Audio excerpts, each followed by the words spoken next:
श्री गणेशाय नमः, श्री सरस्वती नमः, श्री कृष्णाय नमः।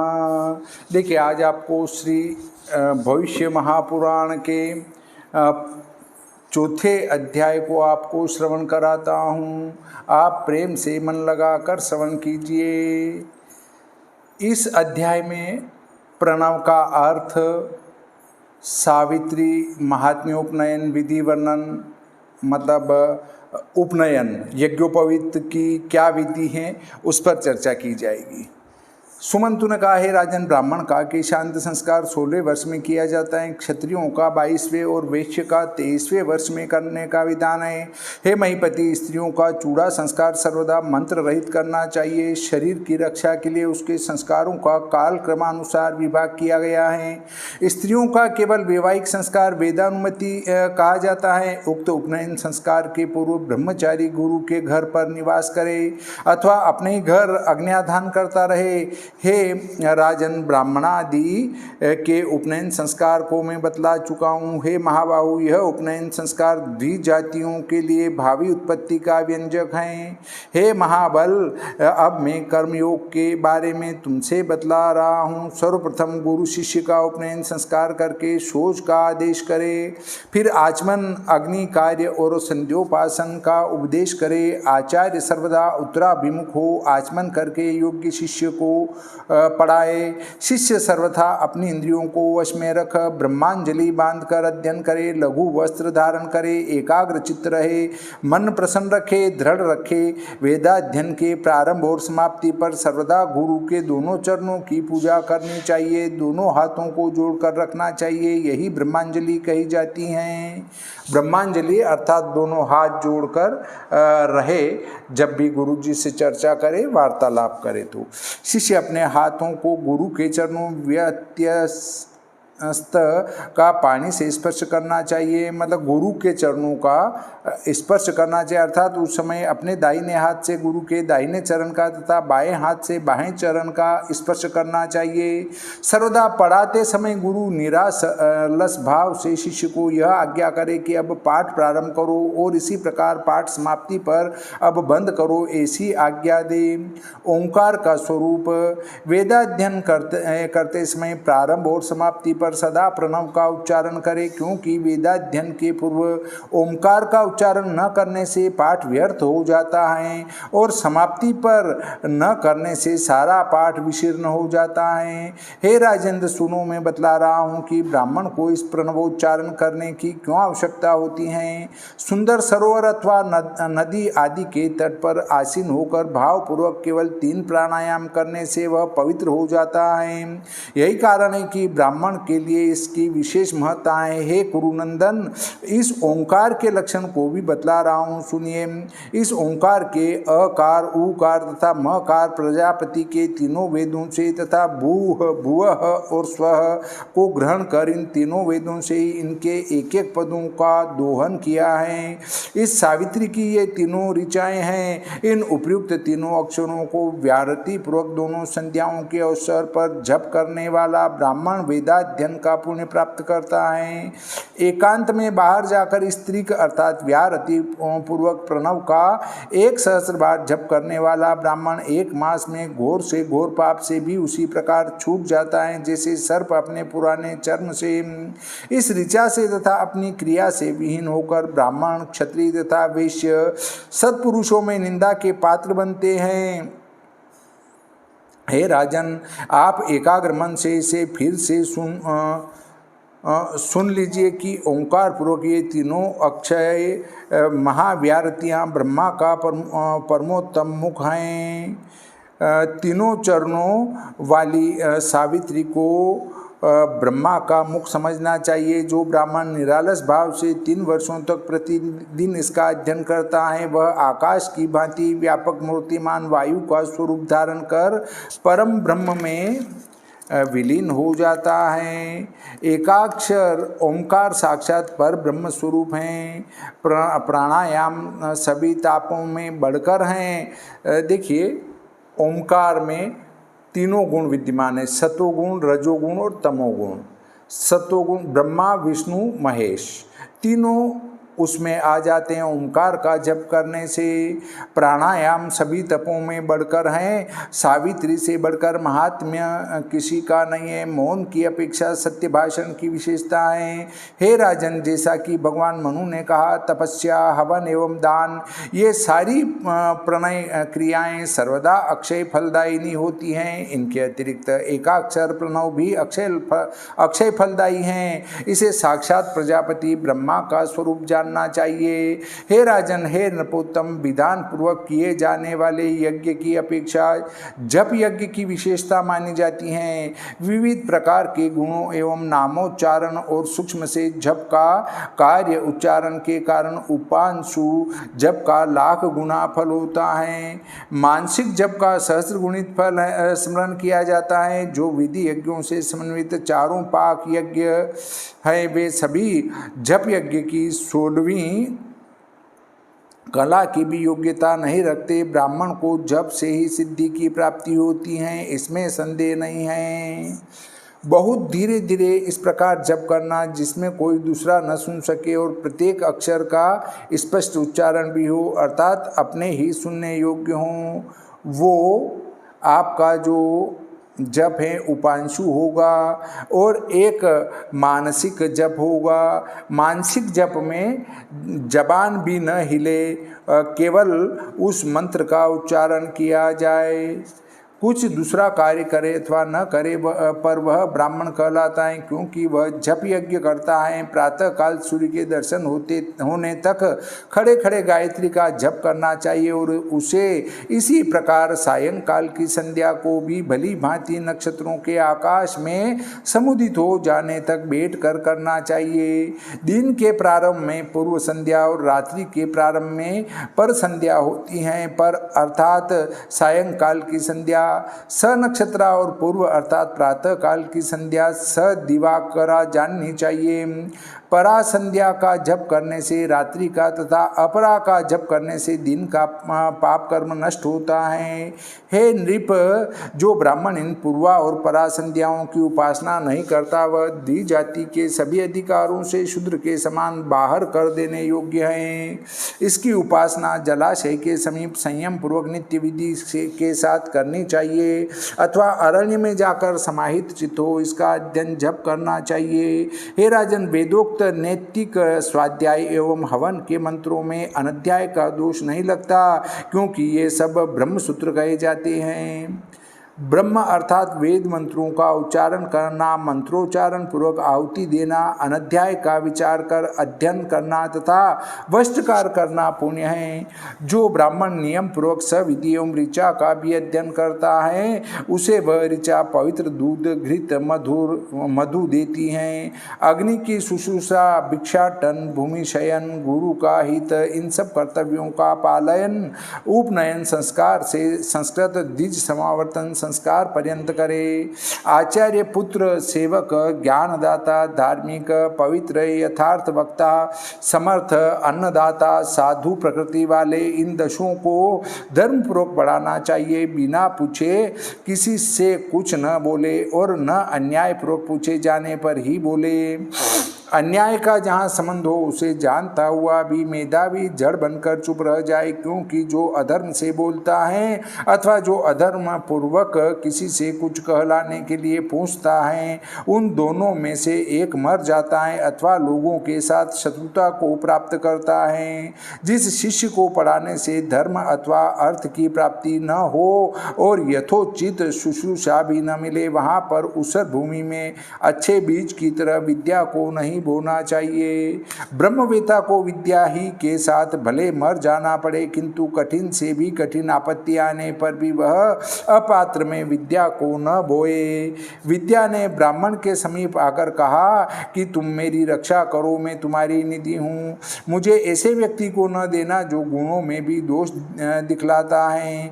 यदि तुम ऐसा करोगे तो मैं तुम्हारे लिए परम बलवती सिद्ध होऊंगी। अर्थात विद्या आपके पास है तो गुणहीन मनुष्य को विद्या का दान कभी नहीं करना चाहिए, चाहे वो सारी विद्या अपने साथ ही क्यों न चली जाए।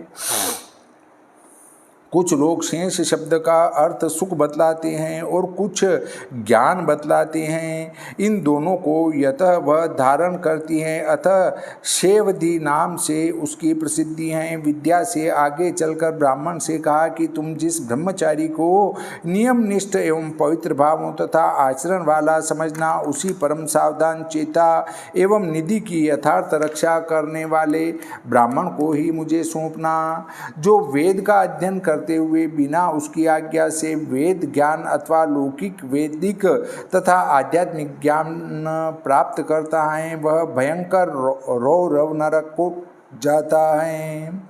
अणुमात्रात्मक देह सूक्ष्म शरीर को 8 तत्वों से निर्मित कहा गया है। जिससे ज्ञान प्राप्त करे उसका पहले उठकर अभिवादन करना चाहिए। केवल सावित्री का ज्ञान रखने वाला भी संयमी ब्राह्मण, जो अनियंत्रित चित्त सर्वभक्षी तथा सर्वविक्रमी है, उस त्रिवेदज्ञ ब्राह्मण से भी श्रेष्ठ हैं। शय्या एवं आसन पर गुरु के सामने बैठकर अध्ययनादि कार्य करने वाला कल्याण भाजन नहीं होता। यदि शय्या परिस्थित भी हो तो गुरु के आने पर उठकर अभिवादन करे। वृद्धों अर्थात गुरुजनों के सामने आने पर युवकों के प्राण ऊपर की ओर खींच उठते हैं, अर्थात बाहर निकल जाना चाहता है, और अभिवादन करने से वह उनको पुनः प्राप्त करता है। सर्वदा वृद्धों अर्थात गुरुजनों की सेवा में निरत रहने वाला तथा उन्हें अभिवादन करने वाले की आयु, बुद्धि, यश और बल, इन 4 वस्तुओं की अभिवृद्धि होती है। अपने से बड़े लोगों को प्रणाम करने से पूर्व असो नाम अहम अस्मि, में अमुक नामक व्यक्ति हूँ, इस प्रकार अपना परिचय देते हुए अभिवादन करे। जो लोग अज्ञानता के कारण उपयुक्त नामोच्चारण पूर्वक अभिवादन करने के अर्थ को न समझते हों, उन्हें मैं हूँ ऐसा स्पष्ट कहते हुए अभिवादन करे। सभी स्त्रियों में भी ऐसा ही व्यवहार करे। अपने नाम का उच्चारण कर प्रणाम करते समय अंत में भो अर्थात अभिवादन में असो नाम अहम अस्मि भो शब्द का उच्चारण करना चाहिए। नाम का स्वरूप ही भो शब्द का स्वरूप है, ऐसा ऋषियों ने बतलाया है। अभिवादन करने पर ब्राह्मण को हे सौम्य दीर्घायु हो ऐसा आशीर्वाद देना चाहिए। उसके नाम के अंत में अकार का उच्चारण करना चाहिए। नाम का पूर्वाक्षर प्लुत अर्थात त्रिमात्रिक उच्चारित होना चाहिए। जो ब्राह्मण अभिवादन करने पर प्रत्यभिवादन अभिवादन का उत्तर करना नहीं जानता, उसका अभिवादन विद्वान पुरुष न करे, क्योंकि जैसे एक शूद्र हैं वैसा ही वह भी हैं। अगर ब्राह्मण को प्रणाम कर रहे हैं और उसका उत्तर वो नहीं दे रहे हैं, तो ऐसे ब्राह्मण को प्रणाम भी नहीं करना चाहिए। जो ब्राह्मण किसी के अभिवादन करने पर प्रत्यभिवादन नहीं करता अथवा आशीर्वाद नहीं देता, हे कुरु वंश शार्दूल, वह निश्चय ही नरकगामी होता है। अभिवाद्यामि, आपको प्रणाम कर रहा हूँ, इस वाक्य में अभि इस शब्द से भगवान विष्णु और वाद्यामि इस शब्द से शंकर, ये दोनों देवता उससे पूजित हो जाते हैं जो अभिवादन करता है। अभिवाद्यामि जो कहता है उसके अभि से विष्णु और वाद्यामि से जो है शिव जी की पूजा हो जाती है। अर्थात उस जिसको प्रणाम कर रहा है उसमें भगवान विष्णु और भगवान शिव दोनों की वो ध्यान कर लेता है। ब्राह्मण को अभिवादन करने पर कुशल शब्द कहकर वार्ता पूछनी चाहिए। क्षत्रियों अनाश्य स्वस्थ कहकर वार्ता पूछनी चाहिए। वैश्य का क्षेम, धन का संरक्षण और पराये धन का अपहरण न करना, कुशल और शूद्र का आरोग्य पूछना चाहिए। अपने से छोटा भी हो, यदि वह दीक्षित हो चुका है तो उसे नाम लेकर नहीं पुकारना चाहिए। प्रत्युत उसे पुकारते समय आदर व्यक्त करने के लिए भी अथवा भवत आप शब्द का प्रयोग करना चाहिए, ऐसा स्वयंभू मनु ने बतलाया है। हे राजन, पर की स्त्री के साथ जिसका अपने साथ यौन संबंध नहीं है, बातचीत करते समय भवती, श्रीमती, सुभगे अथवा भगिनी ऐसे शब्दों का उच्चारण करना चाहिए। हे राजन, अपने चाचा, मामा, ससुर, पुरोहित एवं गुरुजनों को उठकर असो अहम मैं यह हूँ ऐसा सादर निवेदन करते हुए प्रणाम करे, क्योंकि उनके सामने वह स्वयं छोटा है। मौसी, मामी, सास, पुआ और गुरु पत्नी ये सभी गुरु पत्नी के ही समान पूज्य हैं। हे राजन, सवर्ण ज्येष्ठ भाई की जो स्त्री हो उसकी प्रतिदिन पूजा करनी चाहिए। नियतेंद्रीय होकर इस प्रकार का आचरण करने वाला ब्राह्मण विष्णु लोक को प्राप्त करता है। परदेश से लौटकर अपनी जाति बिरादरी की स्त्रियों को भी सादर पूजा करनी चाहिए। हे राजन, हे भरत कुल श्रेष्ठ, हे कुरुकुल नंदन, अपने पिता की बहन, माता की बहन, अपनी बड़ी बहन, इन सब के साथ सर्वदा माता के समान व्यवहार करना चाहिए। पिता की बहन, माता की बहन और अपनी बड़ी बहन ये माता के समान है। इन सबों में माता अधिक श्रेष्ठ है ऐसा विचार भी रखना चाहिए। हे नराधिप, अपने पुत्र, मित्र तथा भांजे को सर्वदा अपने ही समान देखना चाहिए। एक ग्राम में निवास करने वाले के साथ 10 वर्ष में मित्रता कही जाती है। कलाकारों अर्थात कला से जीविका उपार्जित करने वालों के साथ 5 वर्ष में मित्रता कही जाती है। श्रोत्रियों के साथ 3 वर्ष में मित्रता होती है, किंतु अपने कुल अथवा परिवार आदि के संबंध में बहुत स्वल्पकाल 2 वर्ष में ही मित्रता संपन्न होती है। 10 वर्ष की अवस्था का ब्राह्मण, 100 वर्ष की अवस्था का क्षत्रिय, इन दोनों को परस्पर पिता पुत्र की भांति जानना चाहिए। इन दोनों में ब्राह्मण पिता हैं और इस प्रकार वह 10 वर्षीय ब्राह्मण क्षत्रिय का तो पिता है, वैश्य का पितामह और शूद्र का प्रपितामह है। मनीषियों ने इस विषय में ऐसा ही निर्णय दिया है।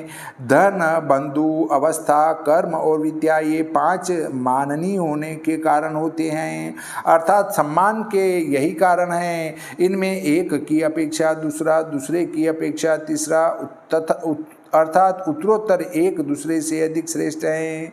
तीनों उच्च जातियों में ये 5 गुण जिनमें अधिक मात्रा में हो वही सम्मान का पात्र होता है।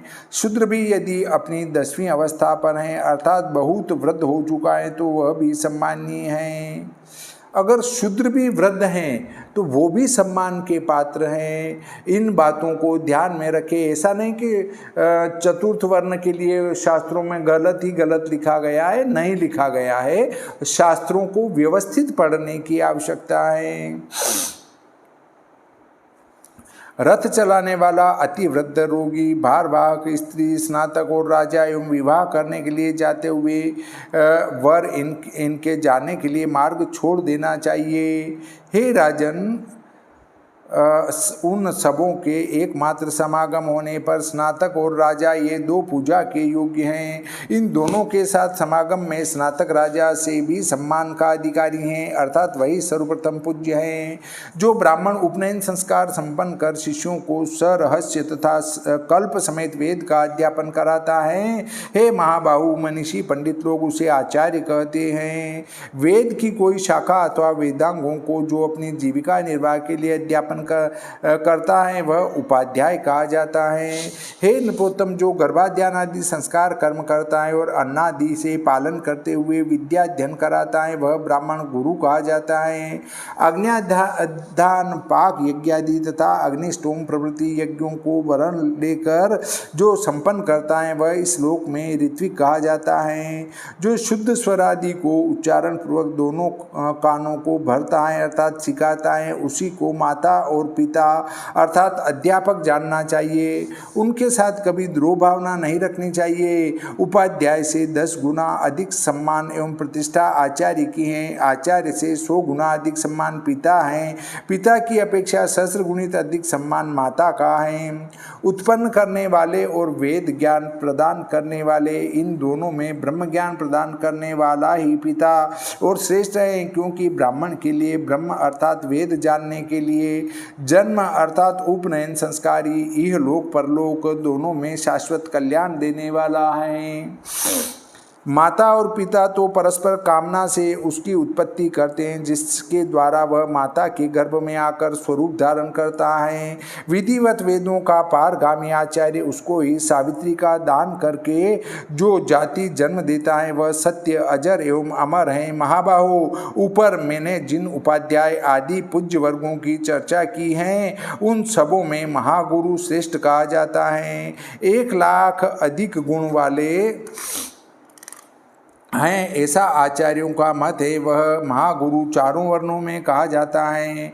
शतानिक बोले, आपने उपाध्याय प्रभृति जिन ब्राह्मणों की भी चर्चा की है उन सबको तो मैं जानता हूँ, किंतु महागुरु को नहीं जानता। सुमंतु ने कहा, हे राजन, जो ब्राह्मण जय से जीविका उपार्जन करने वाला है वही महागुरु कहा जाता है। अब सुनिए कि जय का क्या तात्पर्य है। 18वें पुराण, भगवान रामचंद्र के पुण्य चरित्र, विष्णु तथा शिव संप्रदाय के धर्म, कृष्ण द्वैपायन का 5वां वेद, जिस लोग महाभारत भी कहते हैं। हे राजेंद्र, नारद के कहे गए श्रोत्र धर्म इन सबों को पंडित लोग जय नाम बतलाते हैं।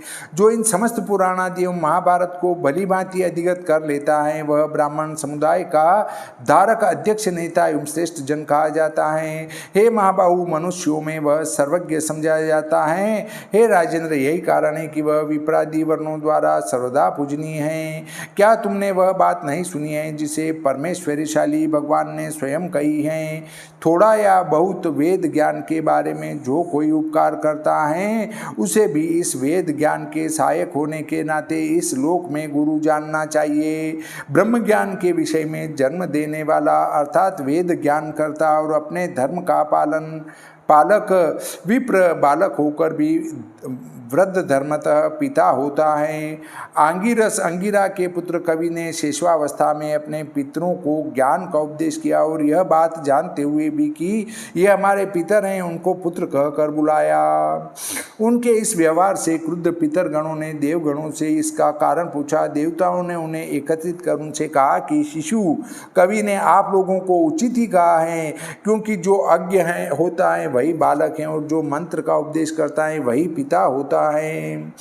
अर्थात जो ज्ञान देता है वो तो पिता तुल्य है, और जो चाहे वृद्ध हो गया, 90-100 वर्ष का भी हो गया और वो किसी से ज्ञान ग्रहण करता है तो वो बालक ही कहलाता है।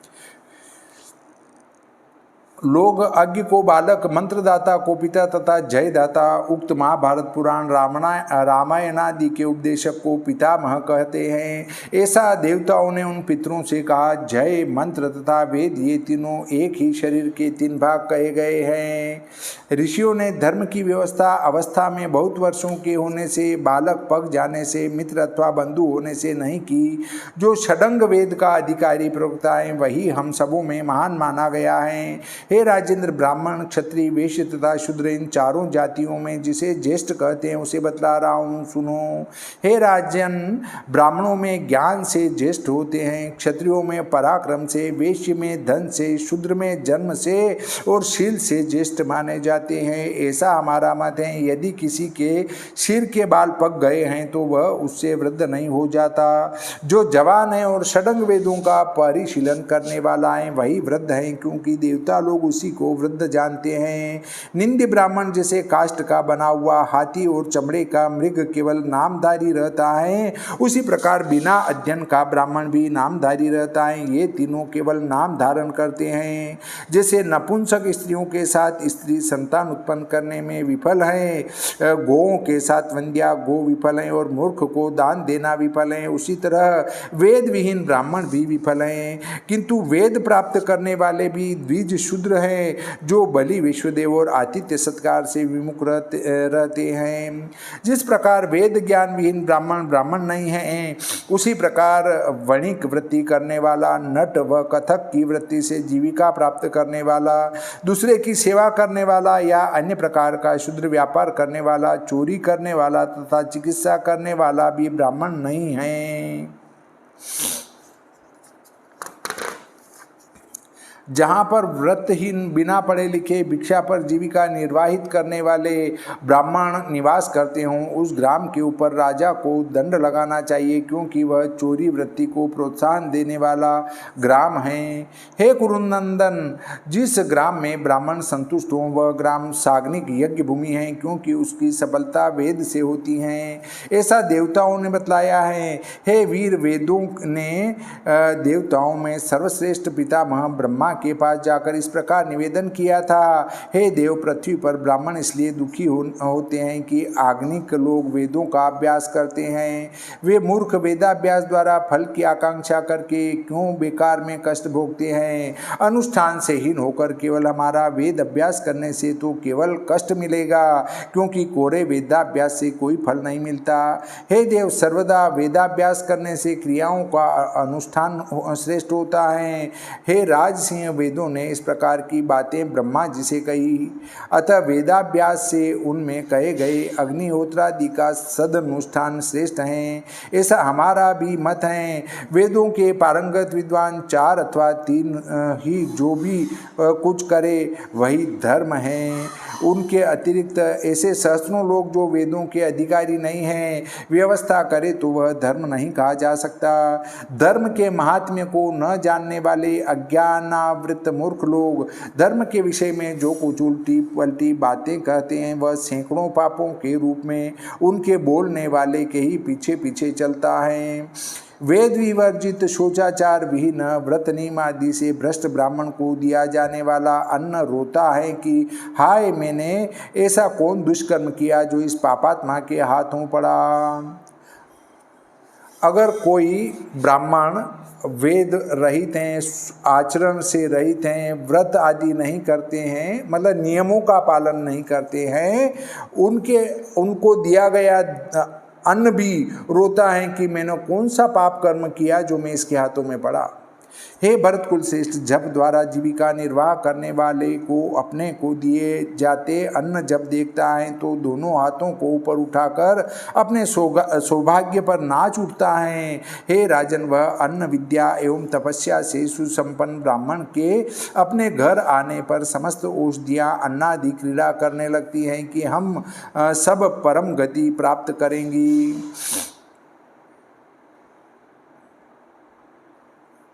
हे भारत, जो व्रत नियमादि के पालन करने वाले नहीं हैं, मंत्र नहीं जानते, जप नहीं करते, उन्हें कभी दान नहीं करना चाहिए, क्योंकि एक शिला कभी भी दूसरी शिला को नहीं तार सकती। सर्वदा हव्य कव्यादि श्रोत्री ब्राह्मणों को देना चाहिए। अश्रोत्रियों को दिया गया हव्य कव्यादि न देवताओं को प्राप्त होता है न पितरों को प्राप्त होता है। जिसके घर में मूर्ख हैं और बहुश्रुत विद्वान दूरी पर हैं, उसे भी बहुश्रुत को ही बुलाकर दान देना चाहिए। इससे मूर्ख का व्यतिक्रम नहीं होता, अर्थात मूर्ख के अपमान की कोई चिंता नहीं करनी चाहिए। जब रहित मूर्ख ब्राह्मण को किसी कार्य में अतिक्रमण दोष नहीं होता। जैसे जलती हुई अग्नि को छोड़कर राख में आहुति नहीं दी जाती, पितर और देवगण इस प्रकार का दान प्रशस्त नहीं मानते। ब्राह्मण सगुण हो अथवा निर्गुण, वह परम देवता हैं। ब्राह्मणों द्वारा संपन्न होने वाले यज्ञादि शुभ कार्यों में अपने घर पर बैठे ब्राह्मणों का अतिक्रम नहीं करना चाहिए। हे महाबाहु भारत, जो ऐसे ब्राह्मण का अतिक्रमण करता है वह रव नरक का प्राप्त करता है।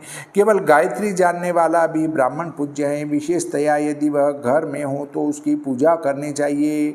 अन्न रहित ग्राम, जल रहित कूप तथा वेद न पढ़ता हुआ ब्राह्मण, ये तीनों केवल नामधारी ही हैं। जो किसी स्वार्थवश, भयवश अथवा स्नेहवश होकर एक पंक्ति में बैठे हुए को भेद करके दान करता है, वह ब्रह्म हत्या का भागी होता है। ऐसा नियम वेदों में देखा गया है। ऋषियों और मुनियों ने ऐसी व्यवस्था बतलाई है। धर्म की इच्छा करने वाले को सभी जीवों के ऊपर कल्याण का अनुशासन अहिंसक भावना से करना चाहिए, मधुर और कोमल वाणी का प्रयोग करना चाहिए। हे भारत, जिस व्यक्ति के मन और वचन शुद्ध, सत्य, सुरक्षित हैं, वह वेदांत प्रतिपादित समस्त फलों को प्राप्त करता है। आर्त होकर भी कभी किसी की भावना को चोट न पहुँचाए, दूसरे का द्रोह करने का विचार न करे। जिस वाणी को सुनकर लोगों का मन उद्विग्न हो जाए, उस वाणी का उच्चारण कभी न करे। हे कुरु शार्दूल, मनीषी पंडितों द्वारा मधुर वचन का प्रयोग कर जो शुभ कार्यों को संपन्न करते हैं, उन्हें सुनिए और वैसा ही प्रयोग कीजिए। चंद्रमा, जल, चंदन का रस और शीतल सुखदायिनी छाया पुरुष को उतनी आह्लादित नहीं करती जितनी उसकी मधुर वाणी। ब्राह्मण को सर्वदा सम्मान एवं प्रतिष्ठा से विष की भांति उद्विग्न होना चाहिए, अर्थात सम्मान और प्रतिष्ठा से बहुत दूर रहना चाहिए। सर्वदा अमृत की तरह उसे अपमान की आकांक्षा करनी चाहिए, क्योंकि जिसका अपमान हुआ रहता है वह तो सुखपूर्वक शयन करता है, सुखपूर्वक जागता है और सुखपूर्वक अपना कार्य करता है, परंतु अपमान करने वाला इस लोक में विनष्ट हो जाता है। मतलब यदि आपका बार बार कोई अपमान करता रहे तो उसको सहन करना चाहिए, क्योंकि वो सुखपूर्वक रहता है और अपमान जो आपका कर रहा है वो नष्ट हो जाएगा एक दिन। हे राजन, इस प्रकार स्नेह परिशुद्ध आत्मा होकर गुरु के आश्रम में निवास करते हुए ब्रह्मा को प्राप्त करने वाले तप का संचय करना चाहिए। विविध प्रकार के व्रतों एवं तपस्याओं द्वारा गूढ़ स्थलों समेत समस्त वेदों का अध्ययन द्विजाति को करना चाहिए। उत्तम द्विज को सर्वदा तपों का विधिपूर्वक पालन करते हुए वेदाभ्यास में ही निरत रहना चाहिए। इस लोक में ब्राह्मण के लिए वेदाभ्यास ही परम श्रेष्ठ तप कहा गया है। जो ब्राह्मण सोते हुए भी अपनी शक्ति के अनुकूल प्रतिदिन स्वाध्याय करता है, वह नख पर्यंत समस्त शरीर से परम सब तपस्या करता है। जो ब्राह्मण वेदों का अध्ययन कर करके अन्य कार्यों में श्रम करता है, वह जीता हुआ ही परिवार समेत बहुत शीघ्र शुद्धता को प्राप्त करता है। हे राजन, जिस ब्राह्मण के पास न वेद है, न जप है, न विद्या है, उसे शूद्र ही मानना चाहिए, ऐसा भगवान ने स्वयं कहा है। ब्राह्मण का जन्म सर्वप्रथम माता के उदर से होता है, दूसरा जन्म मोजी बंधन अर्थात यज्ञोपवीत संस्कार से होता है, तीसरा जन्म यज्ञ की दीक्षा लेने से होता है। उपनयन संस्कार का महत्व इन तीनों जन्मों से उसका दूसरा जन्म जो मोजी बंधन के समय होता है, उसमें उसकी माता सावित्री और पिता आचार्य होता है। वेदों के दान करने के कारण मनु ने आचार्य को पिता बतलाया है। मोजी बंधन संस्कार के पूर्व ब्राह्मण का कोई वैदिक स्मार्त कर्म नहीं होता, अर्थात यज्ञोपवीत संस्कार होने के पहले ब्राह्मण कोई वैदिक और स्मार्त कर्म नहीं कर सकता। स्वधा कहने के अधिकारी हुए बिना, अर्थात श्राद्ध मंत्रों के अतिरिक्त वेदों का उच्चारण नहीं करना चाहिए। जब तक वेद में अधिकार नहीं प्राप्त कर लेता तब तक वह भी शूद्र के समान है, अर्थात जहाँ तक वेद का अधिकारी नहीं बन जाए वहाँ तक वो शूद्र ही कहलाता है। ब्राह्मण, क्षत्रिय और वैश्य तीनों का यज्ञोपवीत संस्कार होना चाहिए। अगर उनका यज्ञोपवीत संस्कार नहीं हुआ तो वो भी चतुर्थ वर्ण के बराबर हैं। उपनयन संस्कार के बाद उसे सभी कर्मों के करने का आदेश दिया जाता है, उसके बाद ही वेदाध्ययन क्रमशः विधि पूर्वक करना चाहिए। यज्ञोपवीत संस्कार में उसके पास जो सूत्र, धर्म, मेखला, वस्त्र और दंड रहता है वह सब वेदाध्ययन के व्रत में भी रखना चाहिए। ब्रह्मचारी गुरु के समीप निवास करता हुआ इन समस्त नियमों का सेवन करे। अपनी तप शक्ति बढ़ाने के लिए उसे अपने इंद्रिय समूह को वश में करना चाहिए। हे महाबाहु, सर्वदा देवताओं, ऋषियों, पितरों और मनुष्यों का विधिपूर्वक स्नान कर तर्पण करना चाहिए। पुष्प, जल, फल, समिधा, विविध प्रकार के काष्ठ, मृत्तिका, कुश का उसे संचयन करना चाहिए। नियम काल में उसे मधु, मांस, चंदन, माला, वाहना आदि स्त्रियां, सभी प्रकार की श्वेत वस्तुएं तथा प्राणियों की हिंसा, इन सबों से वर्जित रहना चाहिए। अर्थात जो अध्ययन कर रहा है उसको तो मांस का सेवन कभी नहीं करना चाहिए। हे विभो, आँख में अंजन लगाना, शरीर में उपटन लगाना, जूता, छाता, कामजनित संकल्प, क्रोध, लोभ, गीत वादन, नाचना, द्युत क्रीड़ा, असत्य प्रचार, असत्य भाषण, पर की निंदा, इन सबको ब्रह्मचारी को दूर से ही छोड़ देना चाहिए। नाचने का कार्य भी शास्त्रों में वर्जित बताया गया है। हे कुरुनंदन, ब्रह्मचारी को स्त्रियों की ओर देखना, स्त्रियों का आलिंगन, दूसरे का अपकार, पुरुषचली स्त्री का साथ कभी नहीं करना चाहिए। उसे सब जगह अकेले ही शयन करना चाहिए, कहीं वीर्यपात नहीं करना चाहिए। कामवश यदि वह कहीं अपने वीर्य का क्षरण करता है तो अपने व्रत को ही नष्ट करता है। ब्रह्मचारी शयन करते समय यदि बिना कामोपासना के वीर्य क्षरण करे तो स्नान कर सूर्य की पूजा करते हुए पूर्णमाम इस ऋचा का 3 बार जप करे। ब्रह्मचारियों के व्रत एवं नियमादि के बारे में मनु का भी बहुमूल्य वचन सुना जाता है। जल, कलश, पुष्प, गोबर, मृत्तिका, कोश आदि प्रतिदिन अपनी शक्ति के अनुकूल एकत्र करे और भिक्षाटन कर जीविका निर्वाह करे। हे नपुत्तम, ब्रह्मचारी किन किन घरों में भिक्षा की याचना करे इसका भी निश्चय किया गया है, सुनो। हे राजेंद्र, जो अपने कर्म में निरत हों, वेदों में आस्था रखते हों, यज्ञादि करने वाले और श्रद्धालु प्रकृति के हों, उनके घर में ब्रह्मचारी अपनी भिक्षा का संग्रह करे। प्रतिदिन चित्त एवं इंद्रियों को निरुद्ध कर उसे गृहस्थों के घरों से भिक्षा की याचना करनी चाहिए। अपने गुरु के एवं परिवार वर्ग के घर भिक्षाटन नहीं करना चाहिए।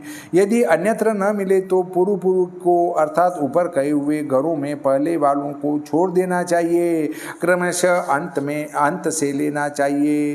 हे महाबाहु, यदि अन्यत्र मिलना एकदम असंभव हो तो शूद्र को छोड़कर ग्राम भर में भिक्षाटन करना चाहिए, ऐसा स्वयं भगवान ने कहा है। ब्रह्मचारी को मन एवं इंद्रियों को वश में कर वचन को भी नियंत्रित करना चाहिए। अपने कार्य के लिए अग्नि एवं शस्त्र का भी प्रयोग उससे नहीं करना चाहिए।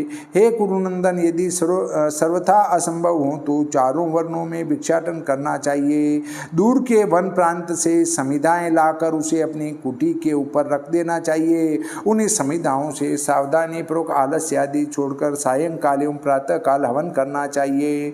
ब्रह्मचारी भिक्षाटन एवं अग्नि में हवन कार्य, इन दोनों नैतिक कर्मों को यदि नहीं करता है तो उसे 7 रात तक सुस्थिर एवं व्यवस्थित चित्त से अवकीर्ण प्रायश्चित का पालन करना चाहिए। जब ब्रह्मचारी को जीविका के लिए भिक्षाटन का ही विधान बतलाते हैं, इसलिए उसे सर्वदा भिक्षा द्वारा ही जीविका निर्वाहित करनी चाहिए। एक व्यक्ति का अन्न खाने वाला व्रती नहीं कहा जा सकता। भिक्षाटन द्वारा जीविका चलाने वाले ब्रह्मचारियों का भोजन भी उपवास के समान स्मरण किया जाता है। हे राजन, देव कर्म में व्रती के समान, पितृकर्म में ऋषियों के समान व्यवहार करना चाहिए। इनमें यदि कोई भोजन ग्रहण करने के लिए बहुत अनुरोध करे तो भोजन कर लेना चाहिए, इस प्रकार उसका व्रत नष्ट नहीं होता। हे कुरुनंदन महाबाहु, ये ब्राह्मण ब्रह्मचारी के कर्म बतलाए गए हैं। पंडितों ने क्षत्रिय एवं वैश्यों के लिए इनके अतिरिक्त अन्य नियम बनाए हैं। गुरु प्रेरणा करे या न करे, सर्वदा अध्ययन में चित्त लगाना चाहिए। उसी प्रकार गुरु के कल्याण को भी उसे सर्वदा चिंता करनी चाहिए। मतलब गुरु के कल्याण की भी उस ब्रह्मचारी को चिंता करनी चाहिए। बुद्धि, इंद्रिय, समूह, मन, शरीर और वाणी, इन सब को नियंत्रित कर गुरु के मुख की ओर देखते हुए उसे अंजलि बांधकर स्थित रहना चाहिए। अपने दाहिने हाथ को सदैव उत्तरी से बाहर रखना चाहिए और सर्वदा साधु आचरण करना चाहिए तथा शरीर को वस्त्र से आच्छादित रखे। गुरु यदि कहे कि बैठ जाओ, तब उसे गुरु के अभिमुख होकर बैठना चाहिए। गुरु के समीप में उसे हीन, अल्प वस्त्रहीन, वेश अल्प तथा हीन भोजन, अन्न अल्प से करना चाहिए। गुरु के उठने के पहले ही उठ जाना चाहिए और बैठने के बाद बैठना चाहिए। गुरु के उपदेश सुनते समय, संभाषण करते समय उसे बिस्तर पर नहीं बैठना चाहिए। इसी प्रकार बैठकर भोजन करते हुए खड़े खड़े एवं परांगमुख होकर भी गुरु से संभाषणादि नहीं करना चाहिए। गुरु बैठे हों तो उनकी आज्ञा से उठकर उनकी आज्ञा शिरोधार्य तथा बातचीत करें। यदि वे खड़े हों तो उनकी ओर 2-4 पग चलकर आज्ञा को सुने और बातचीत करें। वे जब आए तो उनके सम्मुख जाकर आज्ञा स्वीकार एवं बातचीत कर, और यदि वे दौड़ रहे हों तो उनके पीछे दौड़कर सुने। यदि गुरु अपनी ओर से परांगमुख हो तो उनके सम्मुख स्वयं हो जाना चाहिए। वे दूर हों तो स्वयं उनके समीप जाकर बातचीत प्रारंभ करनी चाहिए। उनके शयन करते समय नमस्कार करके आदेश का सर्वदा पालन करना चाहिए। सर्वदा गुरु के समीप में अपनी शैया निम्न स्थान पर में रखे। गुरु की जहाँ तक दृष्टि पड़े वहाँ तक स्वतंत्रता से अर्थात पैर फैलाकर आदि न बैठे। हे सूरत, गुरु के नाम का कभी परोक्ष में भी उच्चारण नहीं करना चाहिए। गमन, भाषण एवं चेष्टाओं से भी कभी उनका अनुकरण नहीं करना चाहिए। जहाँ पर गुरु की निंदा अथवा अप्रतिष्ठा की चर्चा हो रही हो वहाँ अपने कानों को मूंद लेना चाहिए अथवा वहाँ से अन्यत्र हट जाना चाहिए। गुरु की अपमान सूचक बातें करने से गर्दभ योनि में जन्म होता है, निंदा करने वाला कुत्ता होता है। इसी प्रकार गुरु का अन्नादि भक्षण करने वाला कृमि होता है। गुरु के सम्मुख मत्सर प्रकट करने वाला कीट योनि में उत्तम होता है। दूर से ही गुरु की पूजा नहीं करनी चाहिए। क्रोधावेश में एवं स्त्रियों के समीप में भी नहीं करनी चाहिए। हे राजन, इसी प्रकार वाहन एवं आसन से उतरकर गुरु का अभिवादन करना चाहिए। गुरु के साथ प्रतिकूल एवं समान स्थिति में नहीं बैठना चाहिए। हे राजन, उस समय जबकि गुरु का ध्यान किसी अन्य विषय में हो अर्थात अपनी बात वह न सुन रहा हो, शिष्य को कोई बातचीत नहीं करनी चाहिए। किंतु बैलगाड़ी, ऊंटगाड़ी, अट्टालिका, प्रस्तरखंड, चटाई, शिलाखंड, नौका में गुरु के साथ भी बैठना चाहिए। गुरु यदि वर्तमान हो तो उनके साथ भी गुरुवत व्यवहार करना चाहिए। इसी प्रकार श्रेष्ठ गुरु पुत्रों एवं गुरु के परिवार वर्ग वालों के साथ भी गुरुवत व्यवहार करना चाहिए। गुरु का पुत्र यदि बालक है अथवा समान अवस्था का है तब भी यज्ञ कर्म में उसकी विशेषता है। गुरु का पुत्र यदि पढ़ाता है तो वह गुरु के समान ही सम्माननीय है। हे राजन, गुरु पुत्र के साथ गुरुवत व्यवहार करते हुए भी इन कार्यों को वर्जित रखे। अंगों में उपटन लगाना, स्नान करवाना, झूठा भोजन करना, पैरों का धोना। गुरु की पत्नी यदि सवर्णा है अर्थात उन्हीं की वर्ण वाली है तो वह भी गुरु के समान ही पूजनीय है, और यदि असवर्णा है तो वह भी उठकर सम्मान व्यक्त करके तथा अभिवादन करके सम्माननीय है। गुरु की पत्नियों के अंगों में तेल लगाना, दबाना, स्नान करवाना, शरीर में उपटन लगाना एवं केशों की रचना करना आदि कार्य नहीं करना चाहिए। गुरु की पत्नी के पैर दबाना, गुरु की पत्नी का स्पर्श करना, ये शास्त्रों में वर्जित बताया गया है। गुरु की पत्नी यदि युवती हैं तो संसार के गुण दोष जानने वाले उसके 20 वर्ष के शिष्य को उसके चरणों का स्पर्श करके अभिवादन नहीं करना चाहिए, क्योंकि संसार में स्त्री एवं पुरुष दोनों ही की स्वाभाविक प्रवृत्ति हैं दोषों की ओर होती हैं। जो परम विवेकशील एवं बुद्धिमान है वे इसलिए स्त्रियों के प्रति असावधानी नहीं करते। स्त्रियां काम एवं क्रोध के वशीभूत अविद्वान तथा विद्वान को भी अनुचित मार्ग में ले जाने को समर्थ होती हैं। अपनी ही माता, बहन एवं कन्या हो तब भी उसके साथ एकांत में नहीं बैठना चाहिए। ये इंद्रियां बड़ी बलवान हैं। बड़े बड़े पंडित को भी ये खींच लेती हैं। हे राजेंद्र, इसलिए युवा शिष्य को इस पृथ्वी पर युवती गुरु पत्नियों के साथ दूर से ही अमोक में प्रणाम कर रहा हूँ कहकर प्रणाम करना चाहिए। प्रवास से आने पर शिष्य को सत्पुरुषों के चलाए हुए धर्म का स्मरण कर प्रतिदिन गुरु पत्नी का पाद स्पर्श एवं अभिवादन करना चाहिए। जिस प्रकार कुदाल आदि खनने वाले हथियारों से लगातार खनते रहने पर मनुष्य अंत में जल प्राप्त कर लेता है, उसी प्रकार गुरु सेवा में निरत रहने वाला शिष्य गुरु की समस्त विद्याओं को प्राप्त कर लेता है। ब्रह्मचारी चाहे मुंडित सिर हो, चाहे जटाधारी हो, चाहे जटा की भांति शिखाधारी हो, उसको ग्राम में शयन करते हुए सूर्य का अस्त एवं उदय नहीं देखना चाहिए। यदि इस नियम को जानबूझकर इच्छानुकूल शयन करते करते उसके सूर्य अस्त हो जाए व उदित हो जाए तो दिन भर उपवास रखकर जप करना चाहिए। सूर्योदय अथवा सूर्यास्त तक सोकर जो उक्त प्रायश्चित नहीं करता है वह महान पाप कर्म से युक्त होता है। हे महाराज, समाहित चित्त हो दोनों संध्याओं को विधिपूर्वक पवित्र देश में बैठकर आचमन कर जप एवं उपासना करनी चाहिए।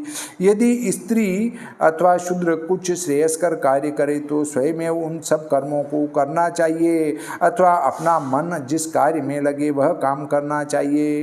कुछ लोग धर्म और अर्थ को श्रेय कहते हैं, कुछ काम और अर्थ को श्रेय कहते हैं। इस लोक में कुछ लोग अर्थ को ही श्रेय मानते हैं। इन्हीं तीनों को त्रिवर्ग कहते हैं। हे कुरुनंदन, पिता, माता, भ्राता एवं आचार्य इन सबका अपमान विशेष आर्त अवस्था में होने पर भी कभी नहीं करना चाहिए। ब्राह्मण को तो इस नियम का विशेषतया पालन करना चाहिए। आचार्य ब्रह्मा की मूर्ति हैं, पिता प्रजापति की मूर्ति हैं, माता अदिति की मूर्ति है, भाई अपनी ही मूर्ति है। मनुष्य को उत्पन्न करने में माता और पिता को जो कष्ट सहते हैं उसका बदला सैकड़ों वर्ष में भी नहीं किया जा सकता। हे भारत, इसलिए मनुष्य को सर्वदा उन दोनों अर्थात माता पिता का तथा आचार्य का कल्याण साधन करना चाहिए। इन तीनों के संतुष्ट रहने पर सभी तपस्याएं समाप्त हो जाती हैं। इन तीनों की शुश्रूषा करना ही परम तपस्या कही गई है। इनकी आज्ञा को बिना प्राप्त किए हुए किसी अन्य धर्म का पालन नहीं करना चाहिए। वे ही तीनों लोक हैं, तीनों आश्रम हैं, तीनों वेद हैं और तीनों अग्नियां हैं। माता गार्हपत्याग्नि है, पिता दक्षिण अग्नि कहा जाता है, गुरु आह्वनीय अग्नि है। ये तो तीनों अग्नियां परम गौरवास्पद हैं। माता जो है गार्हपत्य अग्नि है, पिता दक्षिण अग्नि है और गुरु आवाहनी अग्नि, ये तीनों अग्नि हैं। गृहस्थ पुरुष यदि इन तीनों को संतुष्ट कर लेता है तो वह तीनों लोकों को जीत लेता है। इसके महात्म्य से वह अपनी दिव्य शरीर कांति से युक्त होकर देवताओं के समान स्वर्ग में आनंद का अनुभव करता है। पितृभक्ति से इस लोक को, मातृभक्ति से मध्य लोक को एवं गुरु भक्ति से इंद्र लोक को प्राप्त करता है। जिसने इन तीनों का आदर किया उसने सब धर्मों का आदर कर लिया और जिसने इन तीनों का अनादर किया उसकी सारी क्रियाएं निष्फल हैं। जब तक ये तीन जीवित हैं तब तक किसी अन्य धर्म का पालन नहीं करना चाहिए। सर्वदा उनके प्रिय एवं कल्याणदायी कार्यों में लगे रहकर उनकी शुश्रूषा करते रहना चाहिए। उनकी अनुमति से यदि उनसे अलग रहकर कुछ कार्य करे भी तो उन सबको मनसा वाचा कर्मणा उनसे निवेदित कर देना चाहिए। गृहस्थ पुरुष के सारे कर्तव्य, सारे धर्म इन्हीं तीनों की सेवा में समाप्त हो जाते हैं। यही परम धर्म है। इसके अतिरिक्त सब उपधर्म कहे जाते हैं। अपने से निम्न कोटि के व्यक्ति से भी कल्याणदायिनी विद्या श्रद्धापूर्वक लेनी चाहिए। शूद्र भी हो, यदि उसके पास कोई श्रेष्ठ धर्म है तो उसे ले लेना चाहिए। इसी प्रकार दुष्ट कुल से भी स्त्री रत्न ले लेना चाहिए, विष से भी अमृत ले लेना चाहिए। बच्चा भी हैं, यदि कोई सच्ची और सुंदर बात कर रहा है तो उसे ग्रहण करना चाहिए। इसी प्रकार शत्रु से भी सदाचरण की शिक्षा लेनी चाहिए और अपवित्र स्थल से भी स्वर्ण ले लेना चाहिए। स्त्री रत्न, नीति, विद्या, पवित्रता, धर्म, सुभाषित एवं विविध प्रकार के शिल्प कर्म, इन्हें सम स्थानों से ले लेना चाहिए। आपत्ति पूर्णाहुति काल में अब्राह्मण से भी अध्ययन करने का विधान है। मतलब यदि आपके पास कोई ब्राह्मण शिक्षा देने वाला नहीं मिल रहा है तो जो ब्राह्मण नहीं है उनसे भी विद्या को ग्रहण कर लेना चाहिए। जब तक अब्राह्मण गुरु के समीप अध्ययन चले तब तक उसकी भी सेवा शुश्रूषा करनी चाहिए। मतलब जो ब्राह्मण नहीं है उससे अध्ययन कर रहे हैं तो उनकी भी सेवा करनी चाहिए, ये आपका फर्ज है।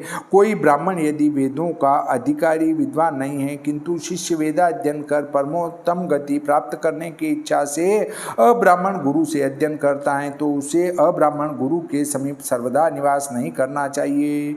यदि गुरु के कुल में सर्वदा निवास करने की रुचि शिष्य को है तो उसे अपने शरीर छोड़ने तक निष्ठा एवं भक्तिपूर्वक सेवा करते हुए निवास करना चाहिए। इस प्रकार जो ब्राह्मण शिष्य अपने शरीर के त्याग पर्यंत गुरु की शुश्रूषा करता है वह शीघ्र ही ब्रह्म के शाश्वत पद को प्राप्त करता है। धर्म की मर्यादा जानने वाले शिष्य को अध्ययन समाप्ति के पूर्व उपकार नहीं करना चाहिए। उसे दीक्षा स्नान के लिए गुरु की आज्ञा प्राप्त करने के अनंतर यथाशक्ति दक्षिणा देनी चाहिए। श्वेत सुवर्ण गो अश्व छत्र जूता धान्य वस्त्र शाकादि गुरु के प्रसन्नार्थ लाना चाहिए। हे भरतकुल सत्तम, गुरु के इस पृथ्वी को छोड़कर स्वर्ग चले जाने पर गुणयुक्त गुरुपुत्र गुरुपत्नी व गुरु के सपिंडज के साथ भी गुरुवत व्यवहार करना चाहिए। इन सबों में के न रहने पर उचित स्थान आसन एवं विहार से युक्त अग्नि की शुश्रूषा करते हुए अपने शरीर को उचित ढंग से साधन में लगावे। वीर की शुश्रूषा करने से वीरता की प्राप्ति होती है। इन उपयुक्त नियमों के अनुसार जो विप्र अखंड ब्रह्मचर्य का पालन करता है वह ब्रह्मलोक को प्राप्त कर ब्रह्मा के साथ आनंद का अनुभव करता है। प्रथम ब्रह्मचारी के धर्म का यह वर्णन में कर चुका। हे राजेंद्र, अब गृहस्थाश्रम में निवास करने वालों के समस्त धर्मों को भी बतला रहा हूँ, सुनो। हे भारत, हे विभो, इस प्रकार उचित समय एवं ऋतु काल के अवसर पर ब्रह्मचर्य व्रत का पालन कर मनुष्य ब्रह्मलोक की प्राप्ति करता है। ब्राह्मण का यज्ञोपवीत संस्कार सर्वदा वसंत ऋतु में प्रशस्त माना गया है। मनु ने क्षत्रियों का यज्ञोपवीत संस्कार ग्रीष्म ऋतु में श्रेयस्कर बतलाया है। वैश्य वर्ण का उपनयन संस्कार सर्वदा शरद ऋतु के आने पर श्रेष्ठ है। यज्ञोपवीत संस्कार के लिए तीनों वर्ण वालों के ये 3 समय बतलाए गए हैं। श्री भविष्य महापुराणे शतार्ध शास्त्र्याम संहितायां ब्राह्मे पर्वणि उपनयन विधि वर्णनम नाम चतुर्थो अध्याय। श्री सरस्वती मैया की जय, श्री गणपति जी महाराज की जय, श्री कृष्णचंद्र भगवान की जय।